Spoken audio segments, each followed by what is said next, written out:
Okay, we're back again, and now we're going to talk about special needs of some particular plants we have. In this environment, we have a shaded lawn and we have a birch tree. Birch trees, of course, are one of those plants that are native to river bottom areas along the Wisconsin River and along the Mississippi River, and they like to have their nice, cool, moist soil. And in order to have success with birch trees, it's very important that you keep the soil moist and cool around those plants. And so in this case, we have also a shaded lawn. And normally, we don't have to water lawns in Wisconsin. The 1 inch of water we get a week typically will be enough moisture to keep the lawn looking good throughout the summer season. And undoubtedly, we do get into drought situations where the grass may turn an olive green or a little bit tan.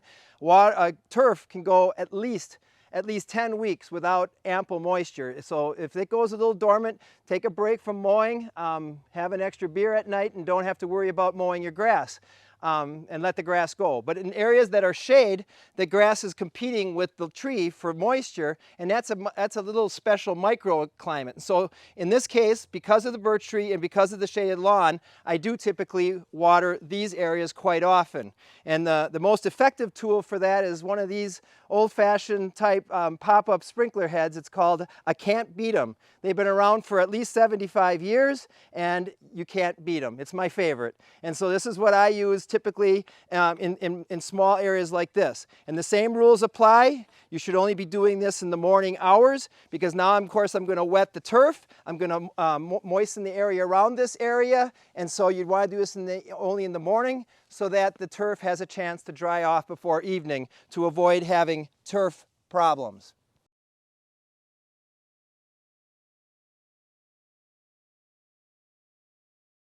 So a question I'm asked quite a bit is how do you grow turf in a shaded area? You can see this is my front yard, and it's below these 3 large ash trees, and this is in constant shade. And yes, there's grass here. The grass requires 3 things. It requires light, it requires nutrients, and it requires water. In this particular area, I do not fertilize with an abundance because I don't want to force a lot of top growth. Otherwise, the grass just grows and falls over. So I keep the nutrient level relatively low in this area. The trees are very competitive at grabbing moisture. Each of these trees can use 20, 30 gallons of water a day in order for them to grow. And so they're stealing that water from the grass. And so one of the biggest keys there is that keep the grass watered in a shady area so that that grass has enough moisture for its life cycle, and the trees are also happy. So in this particular area, this is a shady area, and so I want to supply ample moisture in this area to this lawn. Again, a lawn in the full sun areas, I typically do not water because I don't mind that the grass goes a little dormant, and Mother Nature supplies enough moisture to those areas to keep that grass going.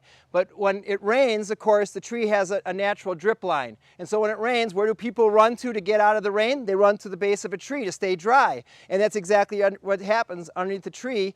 The area underneath the tree stays drier than normal. And then compounded with the root system sucking up all the moisture to go to the top of the tree robs all the moisture from the turf, and so the turf dies. So in this case, I have what's called an impact sprinkler head. An impact sprinkler head is nothing that, of course, it's impact. As water is going through the sprinkler head, it activates a hammer, and that hammer moves the sprinkler head into an oval fashion. You can adjust this to go a half moon, a full circle, a small little area if you desire. But in this case, I water this whole area underneath my ash trees here in order to keep this turf looking good all season long and for years to come. So this is an impact sprinkler head. It's very effective at watering a large area in the turf. It can be adjusted to shoot a jet stream out, or it can be adjusted, of course, to become much more of a spray pattern and become much more of a spray area to do not such a large area. But they're very effective at watering large areas of turf, and it keeps this grass nice and watered during drought situations and keeps it nice and green for a long period of time.